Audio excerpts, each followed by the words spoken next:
اللہ اکبر اللہ اکبر اللہ اکبر لا الہ الا اللہ۔ صحیح بخاری حدیث نمبر 113۔ وہب بن منبح کے بھائی کہتے ہیں کہ میں نے حضرت ابو ہریرہ رضی اللہ تعالی عنہ کو کہتے ہوئے سنا کہ رسول اللہ صلی اللہ علیہ وسلم کے صحابہ میں عبداللہ بن عمر رضی اللہ عنہ کے علاوہ مجھ سے زیادہ کوئی حدیث بیان کرنے والا نہیں تھا، مگر وہ لکھ لیا کرتے تھے اور میں لکھتا نہیں تھا۔ صحیح بخاری حدیث نمبر 114۔ جب نبی اکرم صلی اللہ علیہ وسلم کے مرض میں شدت ہو گئی تو آپ صلی اللہ علیہ وسلم نے فرمایا کہ میرے پاس سامان کتابت لاؤ تاکہ تمہارے لیے ایک تحریر لکھ دوں تاکہ بعد میں تم گمراہ نہ ہو سکو۔ اس پر حضرت عمر رضی اللہ عنہ نے لوگوں سے کہا کہ اس وقت آپ صلی اللہ علیہ وسلم پر تکلیف کا غلبہ ہے اور ہمارے پاس اللہ کی کتاب قرآن موجود ہے جو ہمیں ہدایت کے لیے کافی ہے۔ اس پر لوگوں کی رائے مختلف ہو گئی اور شور و غل زیادہ ہونے لگا۔ آپ صلی اللہ علیہ وسلم نے فرمایا میرے پاس سے اٹھ کھڑے ہو، میرے پاس جھگڑنا ٹھیک نہیں۔ اس پر ابن عباس رضی اللہ عنہ یہ کہتے ہوئے نکل گئے کہ بے شک مصیبت بڑی سخت مصیبت ہے، وہ چیز جو ہمارے اور رسول کے اور آپ کی تحریر کے درمیان حائل ہو گئی۔ صحیح بخاری حدیث نمبر 115۔ ایک رات نبی کریم صلی اللہ علیہ وسلم نے بیدار ہوتے ہی فرمایا کہ سبحان اللہ، آج کی رات کس قدر فتنے اتارے گئے ہیں اور کتنے ہی خزانے کھولے گئے ہیں۔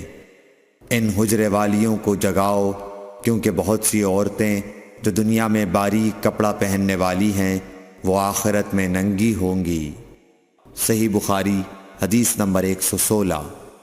حضرت عبداللہ بن عمر رضی اللہ عنہ نے فرمایا کہ آخر عمر میں ایک دفعہ رسول اللہ صلی اللہ علیہ وسلم نے ہمیں عشاء کی نماز پڑھائی۔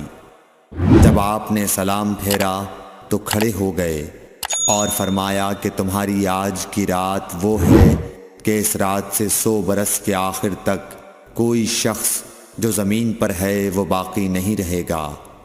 صحیح بخاری حدیث نمبر 117۔ حضرت عبداللہ بن عباس رضی اللہ تعالی عنہ فرماتے ہیں کہ ایک رات میں اپنی خالہ میمونہ بنت حارث زوجہ نبی کریم صلی اللہ علیہ وسلم کے پاس گزاری اور نبی کریم صلی اللہ علیہ وسلم اس دن ان کی رات میں انہی کے گھر تھے۔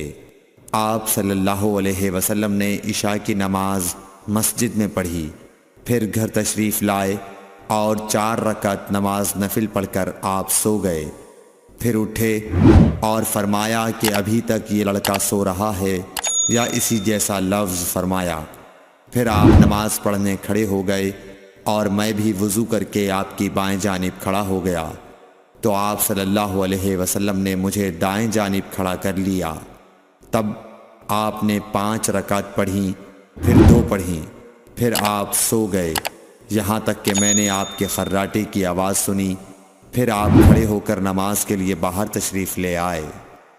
صحیح بخاری حدیث نمبر 118۔ حضرت ابو ہریرہ رضی اللہ تعالیٰ عنہ کہتے ہیں کہ لوگ کہتے ہیں کہ ابو ہریرہ بہت حدیثیں بیان کرتے ہیں، اور میں کہتا ہوں کہ قرآن میں 2 آیتیں نہ ہوتیں تو میں کوئی حدیث بیان نہ کرتا۔ پھر یہ آیت پڑھی جس کا ترجمہ یہ ہے، جو لوگ اللہ کی نازل کی ہوئی دلیلوں اور آیتوں کو چھپاتے ہیں، آخر آیت رحیم تک۔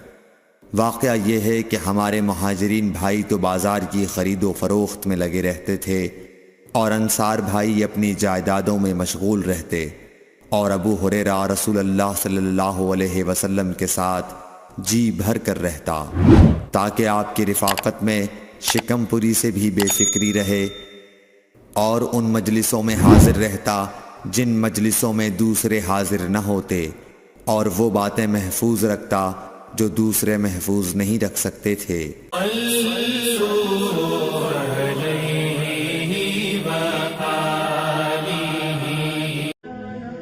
Thanks for watching. Don't forget to like, comment, share and subscribe.